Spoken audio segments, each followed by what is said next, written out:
ہمارے بہت سارے پڑھے لکھے بھائی بیٹھے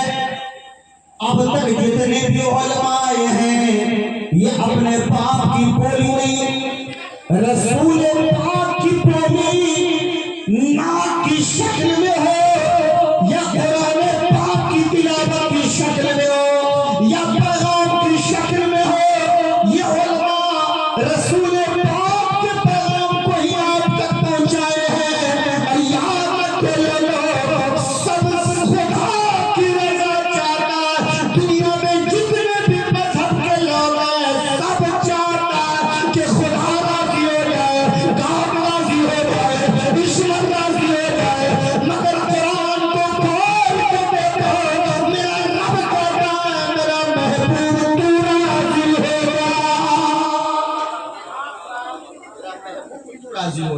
آج جو یہ شادی کی خوشیاں ہیں یہ جو جگمگاہٹ ہے یہ جو روشنی ہے تاج الدین صاحب کے چہرے پہ مسکان ہے شاکر بابو کے چہرے پہ خوشیاں ہیں منہاج صاحب ان کے احباب خوشیوں میں جھوم رہے ہیں کیوں کل نبی کی سنت ادا کرنے جا رہے ہیں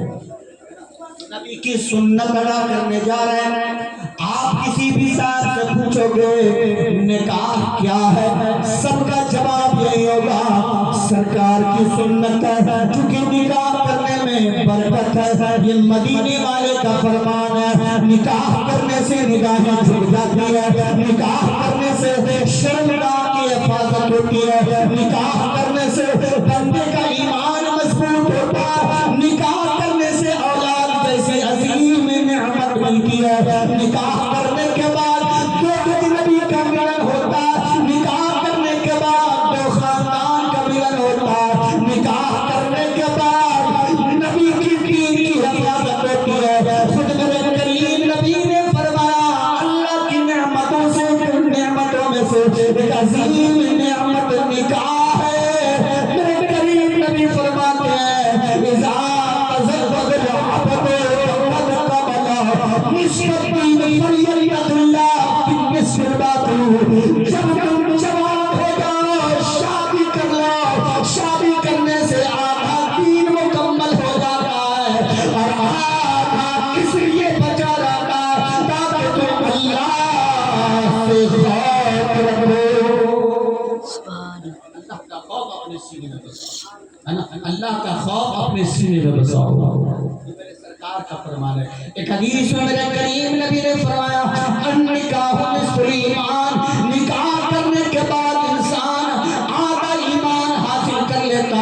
اس لیے میرے ملت کے نوجوانوں نکاح میں برکت ہی برکت ہے رحمت ہی رحمت ہے نکاح کرنے کے بعد وہ لوگوں کئی خوشیاں نصیب ہوتی ہیں انسان کی زندگی میں لیکن یہ الگ بات ہے آج بہت سارے احباب یہ سوچتے ہیں جب ہم نوکری والے ہو جائیں گے تب شادی کریں گے جب ہماری دکان اچھی چلے گی تب ہم شادی کریں گے جب ہمارے پاس زیادہ پیسہ ہو جائے گا تب ہم شادی کریں گے جب ہم اپنے آپ کو قابل ہو جائیں گے تب شادی کریں گے چاہے 50 سال انتظار کرنا پڑے ایسی سوچ والے کو کہنا چاہتا ہوں اللہ پاک کا فرمان علی شان ہے یا ایھا الناس اتقوا ربکم الذی خلقکم من نفس واحدہ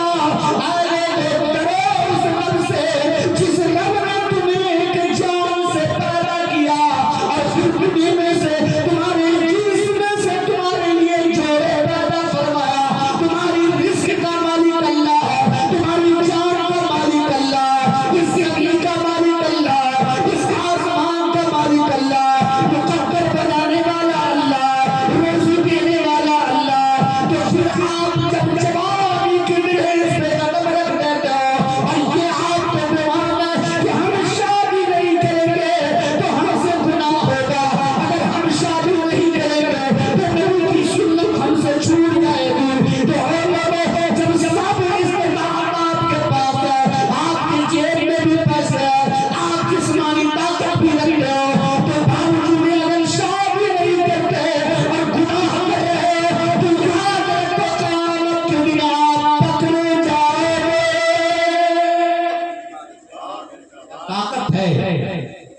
آپ کے پاس ہے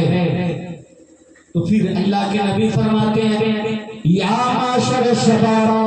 من استطاع منکم الباء فلیتزود فإنه اغض للبصر واحسن للفرج ومن لم يستطع فعليه بالصوم فإنه میرے کریم نبی فرماتے ہیں اے جوانوں کی جماعت اگر تم طاقت رکھ لو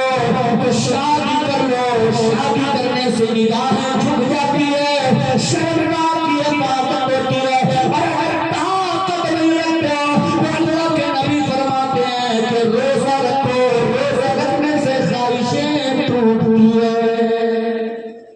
لیکن آج بہت باپ کی یہ سوچ ہے کہ بیٹا نوکری کر لے گا تب شادی کریں گے، اور اس کے پیچھے سوچ یہ ہوتی ہے کہ نوکری مین ہو جائے گا تو جہیز زیادہ ملے گا، پیسے زیادہ ملیں گے۔ بہت سارے لوگوں کی سوچ ہے میرا بیٹا بزنس مین ہو جائے گا تب شادی کریں گے تاکہ ہمیں دولت اچھی ملے گی۔ حضرات ایسی سوچ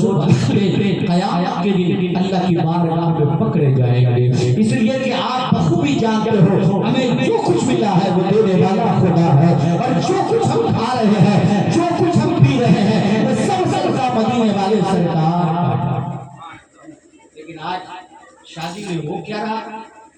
سب اپنے من کا ہوا،